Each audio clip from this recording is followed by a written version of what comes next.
Hey, what is up, everybody? This is Stevie Breach coming to you here today. We're going to be taking a look at the 2019 King of the Ring tournament brackets that was revealed yesterday. Of course, we already knew the names when we made the last video for the King of the Ring, and I did sort of a easy simulation, almost using the names in the way that they were. And I think I ended up having like Drew McIntyre against Andrade Cien Almas in the final. For some reason, picking Cien Almas to get the win in the end because I thought that he would be a better king for the WWE than Drew McIntyre would. We pretty honestly know that a heel is going to win this tournament. We don't know if he's going to run with the King gimmick like the last few King of the Rings have. Of course, being like King Barrett, King William Regal, King Booker, but you got to think that they're going to be doing something like this. So I'm not 100% confirmed that this is what they're going to be doing, but the King of the Ring final, the King is going to be crowned at the Clash of Champions, which is coming up at the end of the month.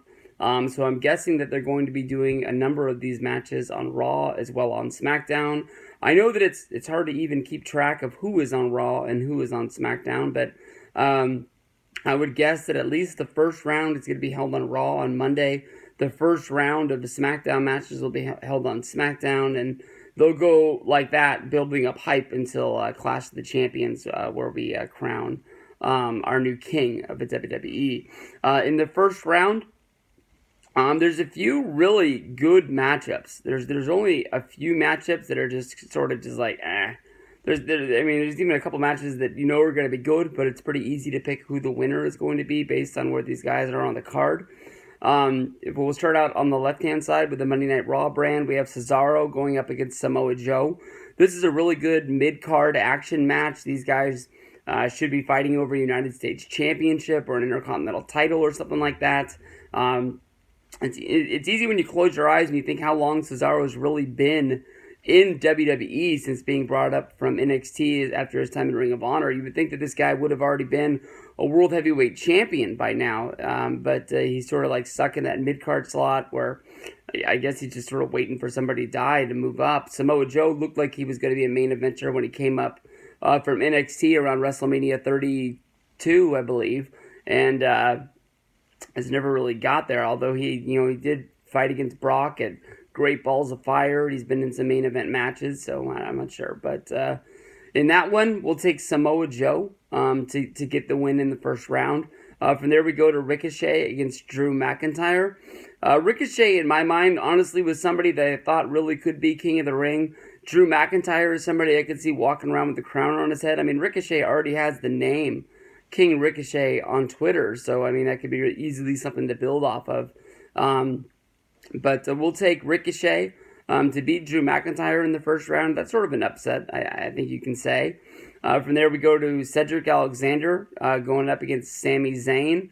We'll take Sami Zayn to get the win there. Moving on, we'll take The Miz over Baron Corbin in the bottom of that bracket. And if it'd be easy, I think I could just do the Raw side and then we'll do the SmackDown side from there.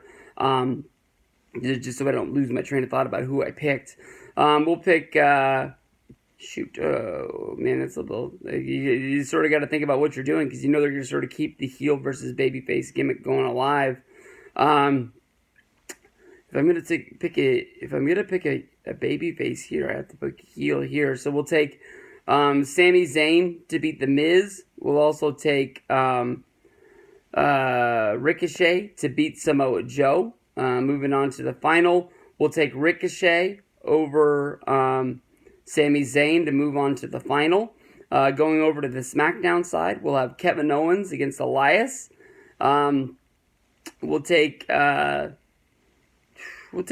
Owens in that match, honestly, which means Ali versus Buddy Murphy. You got to pick Buddy Murphy in that match, even though it's kind of like, I don't know, they make that guy into a geek right off the bat, getting beat up by Roman Reigns. I don't think the guy's even been involved in a match, but then he goes out and has the match against Roman, and it's one of the best matches we've seen on SmackDown, honestly, in a really long time. So we'll take Buddy Murphy over Ali. Right here, really interesting match. Chad Gable going up against Shelton Benjamin. Two guys they don't really use that much. I guess they just needed two more names to add into the tournament. We all know that I think the world of Chad Gable, so we'll take Chad Gable over Shelton Benjamin. And then we'll take Andrade over Apollo Crews. That should be a really good match down there in the bottom. Don't sleep on that match at all. From there, we'll go with Andrade.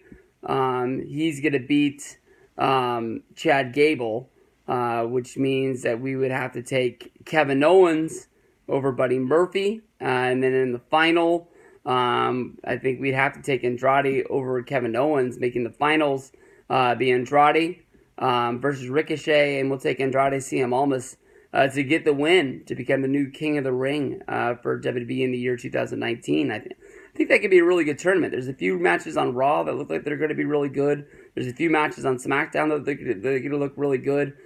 Easily, Joe versus Cesaro is a match that really could be on a pay-per-view. Maybe, not the main event, but it could be a match that I think people would care about.